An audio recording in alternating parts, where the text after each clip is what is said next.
going to speak specifically to introducing devices or technology into the market.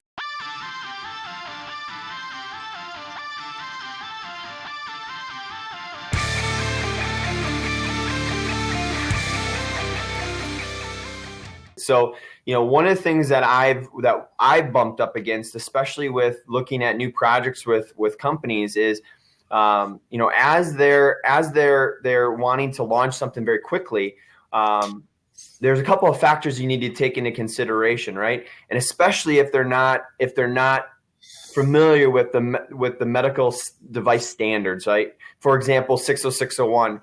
We had a client contact us recently where they wanted to introduce a ventilator device, right? And they had a great design. They're really getting close to the finish line with a ventilator.